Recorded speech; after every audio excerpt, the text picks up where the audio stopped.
Good morning student. पिछले video में हम लोग डिस्कस कर रहे थे law of chemical combination. Law of chemical combination में फर्स्ट लॉ डिस्कस किया था, law of conservation of mass. इस चीज़ को डिस्कस कर रहे थे ना, law of conservation of mass. क्या बताया था मैंने? Mass of reactant is equal to mass of product.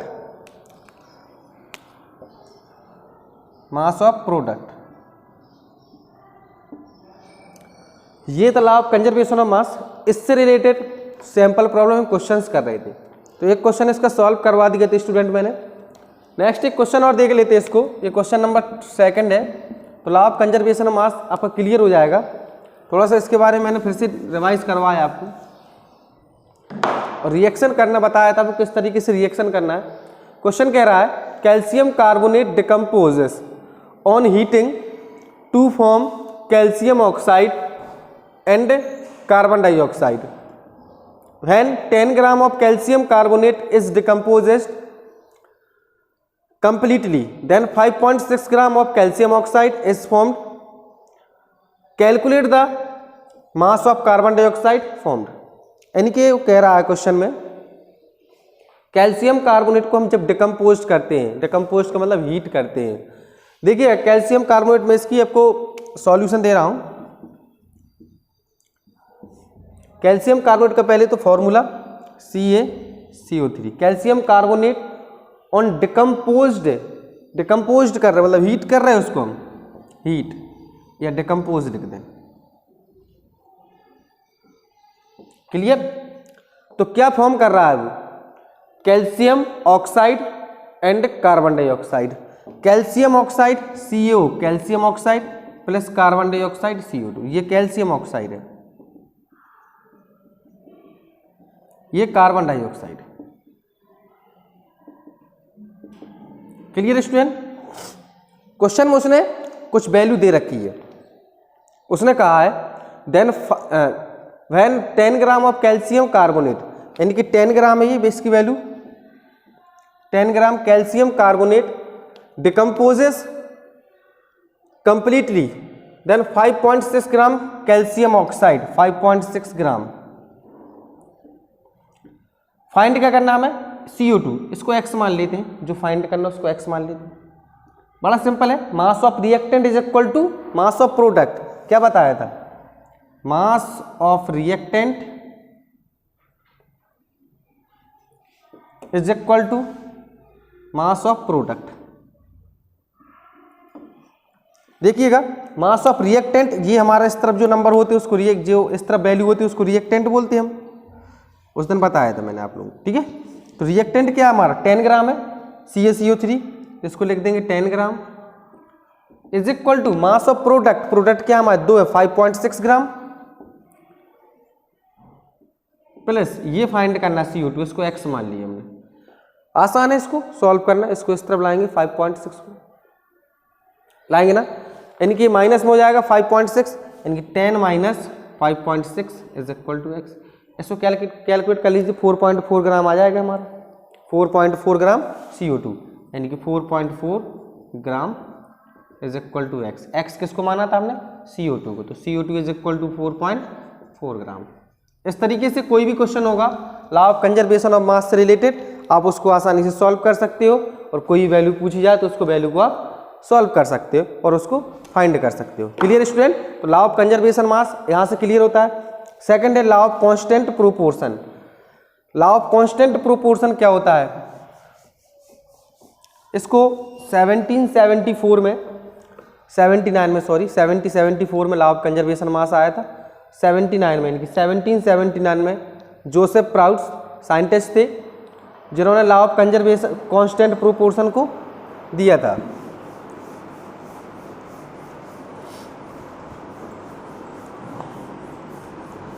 याद रखिएगा नाम, जोसेफ प्राउस्ट। इसको लिख देते हैं अभी हम। सेकंड लॉ है, second number, law of constant proportion.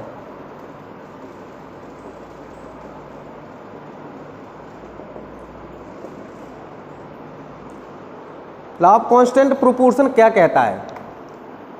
ये लॉ ये कहता है कि यानी कि कोई भी हमारा एलिमेंट हो, अगर फिक्स प्रोपोर्शन में कंबाइन हो रहा है तो उसका मास फिक्स होगा। फॉर एग्जांपल हम वाटर को ले लेते हैं, फिक्स प्रोपोर्शन की बात की है, ठीक है। यानी कि वाटर, अगर हम इधर की वाटर की बात करें या हम किसी अदर कंट्रीज़ की वाटर की बात करें, तो वो उसका जो प्रोपोर्शन होगा, उसका जो प्रोपोर्शन बाई मास फिक्स्ड होगा। यहाँ की कार्बन डाइऑक्साइड की बात करें या अदर कंट्रीज़ की कार्बन डाइऑक्साइड की बात करें, तो वो उसका जो प्रोपोर्शन होगा वो फिक्स्ड होगा, ठीक है।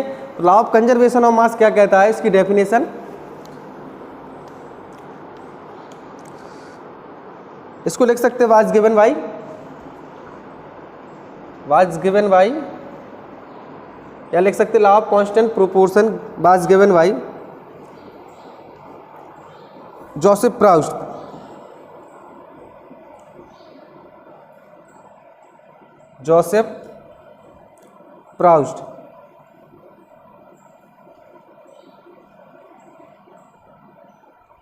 in 1779। इट स्टेट दैट, मतलब उन्होंने क्या स्टेटमेंट दिया था, उस स्टेटमेंट को भी समझना जरूरी है कि स्टेटमेंट क्या था इनका। इन्होंने कहा था a chemical compound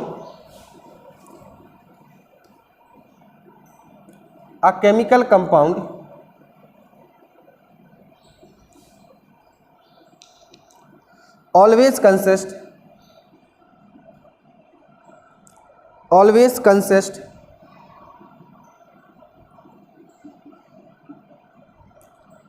of the same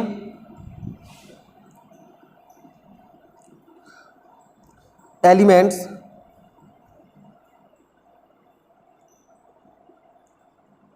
combined together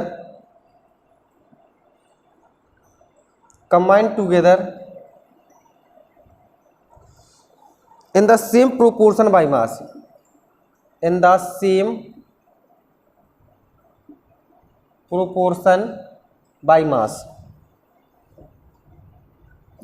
देखिएगा इसका अच्छा सा एग्जाम्पल वाटर और कार्बन डाइऑक्साइड। उसने कहा a chemical compound always consist of the same element, जो कंपाउंड बना है ऑलवेज सेम एलिमेंट होंगे उसमें। जैसे यहाँ की वाटर की बात करें और कहीं की वाटर की बात करें तो वहाँ पर सेम एलिमेंट कंबाइंड होंगे टुगेदर और सेम प्रोपोर्शन बाय मास। जैसे आपके 3 दोस्त हैं या कहें 3 दोस्त हैं कोई, इसका एग्जाम्पल में एक ने मतलब कहा कि हम सी वाटर लेते हैं, sea water, second rain water ले रहा है, rain water, third tap water, तीनों ने अलग अलग लिया है, sea water, rain water, tap water, ठीक है। ये तो आप लोग जानते होंगे। अब वाटर है तो यहाँ पर क्या होगा H2O, ये भी हमारा क्या होगा H2O वाटर है। अब इनका कह रहा है combines together the same proportion by mass. Proportion का मतलब रेशियो में होगा। जब भी हमारा वाटर बना होगा कहीं से या कंबाइन हुआ हो तो किस फॉर्म में होगा? H रेशियो, यही तो होगा वाटर तो हमारा यही होगा ना। जैसे ये वाटर है तो यहाँ पर H रेशियो में वाटर होगा, यहाँ पर भी H रेशियो। अब इनका मास निकाले अगर हम तो इसका मास क्या निकलेगा? H2 होगा, 2:2 होगा इसका मास। हाइड्रोजन का मास तो 1 होता है, लेकिन 2 मॉलिक्यूल्स ऑफ हाइड्रोजन है तो मास कितना हो जाएगा? 2। ओके, तो यहाँ पर क्या हो जाएगा? 2:16, 2:16, यही तो होगा इसका मास। अगर हम इसको सॉल्व करते हैं, फर्दर सॉल्व करते हैं प्रोपोर्शन को, तो किस तरीके से 2:16 लिखा है तो इसको क्या अपन 2/16 लिख सकते हैं, यानी कि 1:8, यही होगा। तो इनका जो प्रोपोर्शन है वो फिक्स्ड है, यानी कि 1:8, 1:8, यही तो इसका प्रोपोर्शन होगा। अगर इसको फर्दर सॉल्व करते 2/16 फर्दर सॉल्व करते तो यही इसका फिक्स्ड प्रोपोर्शन निकलेगा, है ना। ये वाई मास है। अगर मैं वॉल्यूम की बात करूं कि वॉल्यूम क्या है वाटर का, ठीक है ना, वॉल्यूम किस तरीके से निकालेंगे? देखिएगा वॉल्यूम की, ये तो मास था 1:1:8, ये मास है।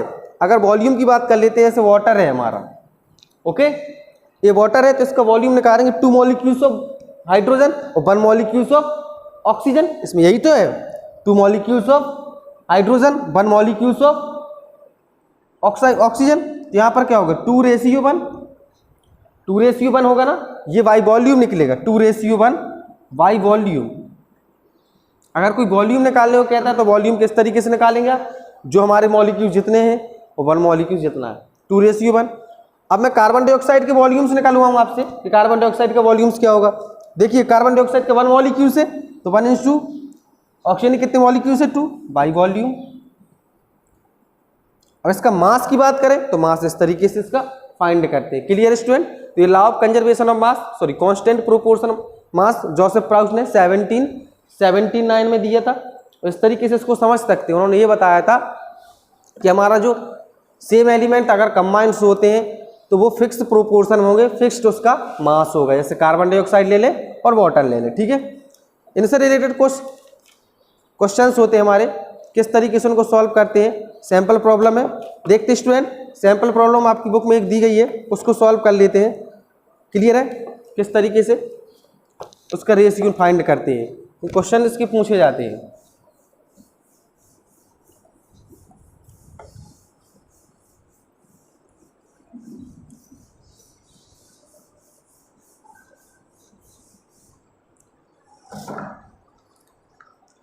क्वेश्चन नंबर फर्स्ट है, कह रहा इन एन एक्सपेरिमेंट, कोई एक एक्सपेरिमेंट है, 2 एक्सपेरिमेंट, 4 एक्सपेरिमेंट, कुछ भी एक्सपेरिमेंट कर रहा हूँ, ठीक है।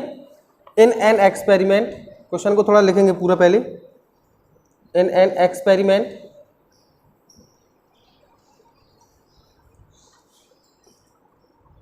1.288 ग्राम of copper oxide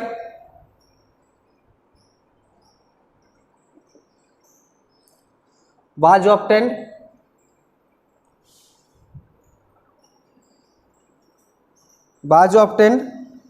from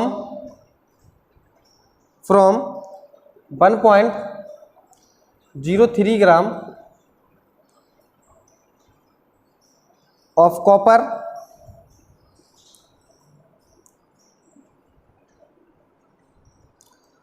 in another experiment, एक दूसरा एक्सपेरिमेंट कर रहा है वो। In another experiment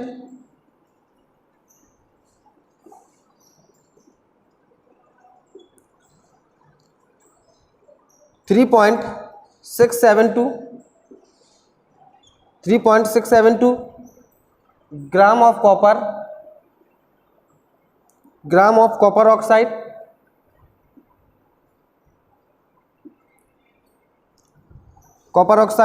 gave on reduction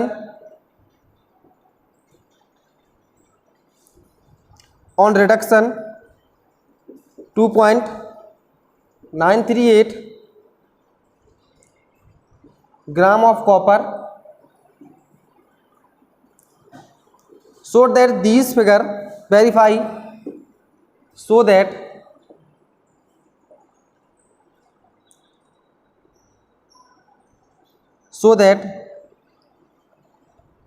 these figure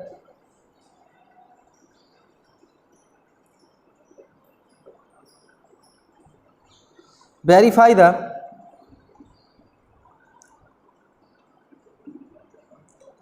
law of constant proportion।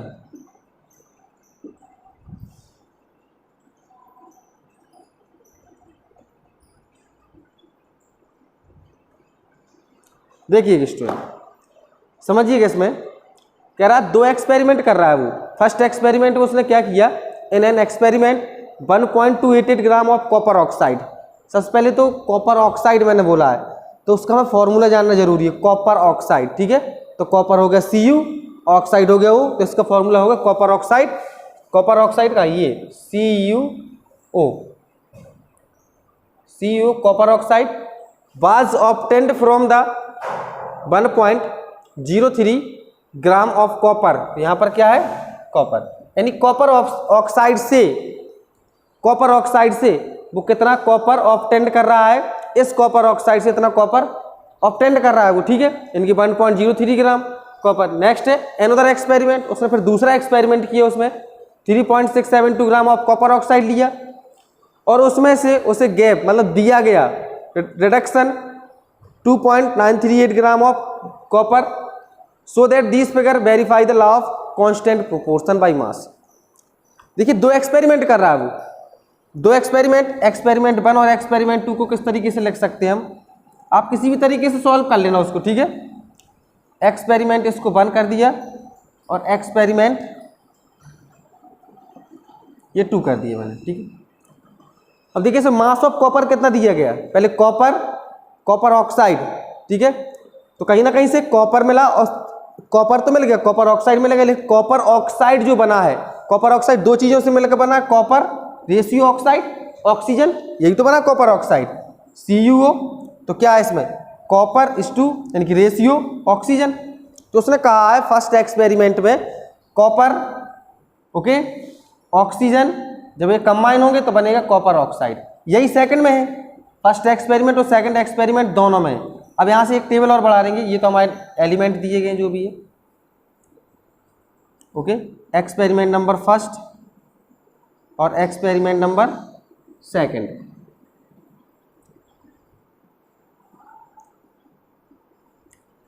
देखिएगा उसने फर्स्ट एक्सपेरिमेंट में कॉपर ऑक्साइड कितना लिया है student, copper oxide first experiment में 1.288 ग्राम, और उस फर्स्ट एक्सपेरिमेंट में उसे कॉपर कितना ऑब्टेंड हुआ है 1. कॉपर देखिएगा 1.03। अब ऑक्सीजन नहीं पता उसे, लेकिन ऑक्सीजन चाहिए हमें, क्योंकि जब भी हमारा कॉपर ऑक्साइड बनेगा तो उसका रेशियो किस तरीके से copper Cu ratio oxygen in दोनों से मिलकर बना, तो ऑक्सीजन चाहिए हमें। देखिएगा नेक्स्ट अनदर एक्सपेरिमेंट, तो इससे कॉपर ऑक्साइड कितना मिला 3.672 और इससे कॉपर कितना मिला 2.938। अब हमें ऑक्सीजन दोनों का ऑक्सीजन फाइंड करना है, तो ऑक्सीजन फाइंड करने के लिए मास ऑफ कॉपर दिया गया, मास ऑफ कॉपर ऑक्साइड दिया गया, तो मास ऑफ ऑक्सीजन फाइंड कर सकते हैं। देखिए मास ऑफ ऑक्सीजन किस तरीके से फाइंड करेंगे, सॉल्यूशन है इसका, देख समझना अच्छे से। मास of oxygen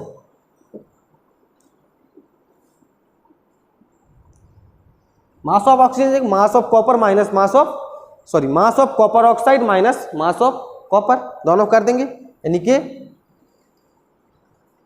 mass of copper oxide Cu लिख दे रहा हूं minus mass of copper Cu।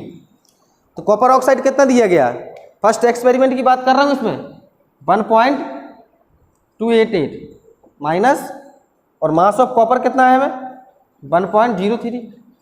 इसको सॉल्व कर लीजिए कितना आता है, तो आएगा 0.258, यानी कि 0.258 ये निकाला है मास ऑफ ऑक्सीजन, निकाल दिए ना मास of oxygen 0.258। Similar second experiment में देख लेते हैं, ये तो फर्स्ट एक्सपेरिमेंट का था, एक्सपेरिमेंट नंबर फर्स्ट। सेकंड में देख लेते हैं एक्सपेरिमेंट नंबर सेकंड। तो मास ऑफ ऑक्सीजन निकालने के लिए क्या करेंगे, मास ऑफ ऑक्सीजन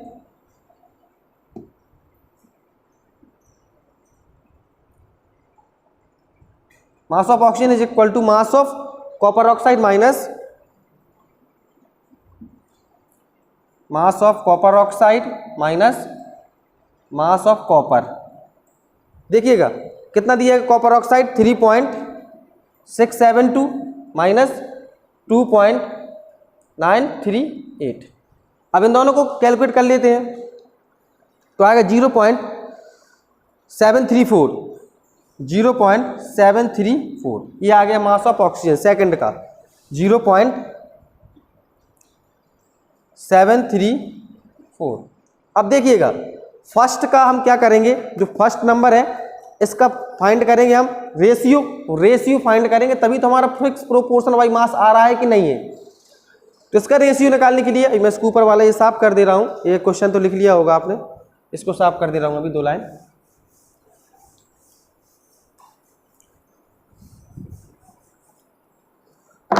देखिएगा किस तरीके से कॉपर ऑक्साइड बना है हमारा, कॉपर ऑक्साइड, तो कॉपर ऑक्साइड किससे मिलके बना है, कॉपर इन रेशियो ऑक्सीजन। अब इन दोनों का रेशियो निकालते हैं, तो कॉपर का रेशियो क्या हमारा, फर्स्ट एक्सपेरिमेंट की बात करें इधर, एक्सपेरिमेंट 1, तो यहां पर कॉपर रेशियो ऑक्सीजन, तो कॉपर कितना हमारा 1:03 रेशियो और ऑक्सीजन कितना निकला 0.258। अब इनका निकाल लेते हैं, कैलकुलेट कर लेते हैं, तो क्या आएगा 1.03 अपॉन 0.03 था, अगर कुछ दिया था 0.3 है इसकी वैल्यू 1.03, हाँ ठीक है। ये दिया गया 0.258, इसको फर्दर कैलकुलेट करते हैं तो आएगा 1:4, यानी कि इसको फर्दर कैलकुलेट करने पर 1:4 में आ जाएगा, ठीक है। नहीं 4 रेशियो, इसको कट करते हैं तो 4/1 या लिख सकते हैं 4:1, ये आएगी इसकी कैलकुलेट करने पर, आप लोग कैलकुलेट कर लेंगे इसको, ठीक है। एक्सपेरिमेंट नंबर फर्स्ट हो गया। एक्सपेरिमेंट नंबर सेकंड निकाल लेते हैं। सेकंड में क्या था, कॉपर रेशियो ऑक्सीजन, तो कॉपर कितना दिया गया यहां पर देखिएगा, कॉपर ये 2.938 रेशियो, ऑक्सीजन कितना निकला 0.734, इसको भी कट करेंगे तो 4:1 में आएगा, क्लियर। तो दोनों की हमारा fix proportion by mass fix निकल रहा है। इस तरीके से इस क्वेश्चन को सॉल्व कर सकते हैं। क्लियर स्टूडेंट, क्वेश्चन क्लियर हो गया होगा। यानी कि जो भी दिया जाए, जो भी एक्सपेरिमेंट किया है, अगर हमें कॉपर दिया गया या कि मैग्नीशियम ऑक्साइड है, हम दूसरा अगर एग्जाम्पल ले लें, साफ कर लिया होगा, नोट कर लेना इसको। जैसे कहूँ मैग्नीशियम ऑक्साइड, तो मैग्नीशियम ऑक्साइड बना किस किस से, मैग्नीशियम रेशियो ऑक्सीजन। अगर उसमें जो क्वेश्चन कहा है, क्वेश्चन में अगर मैग्नीशियम ऑक्साइड गिवन है हमें और ऑक्सीजन गिवन नहीं है, मैग्नीशियम ऑक्साइड गिवन है और मैग्नीशियम गिवन है, अगर ये दोनों, ऑक्सीजन गिवन नहीं है तो मैग्नीशियम ऑक्साइड से मैग्नीशियम को सब्ट्रैक्ट कर देंगे तो ऑक्सीजन को फाइंड कर सकते हैं। इस तरीके से क्वेश्चन इसको सॉल्व कर सकते हैं। तो यहाँ से क्लियर स्टूडेंट, हमारा law of constant proportion clear होता है। नेक्स्ट वीडियो में डिस्कस करेंगे स्टूडेंट डाल्टन एटॉमिक थ्योरी क्या होती है, एटम्स क्या होते हैं, मॉलिक्यूल्स क्या होते हैं, सिंबल क्या होते हैं डाल्टन्स के, इनके बारे में डिस्कस करेंगे नेक्स्ट वीडियो में। Thank you.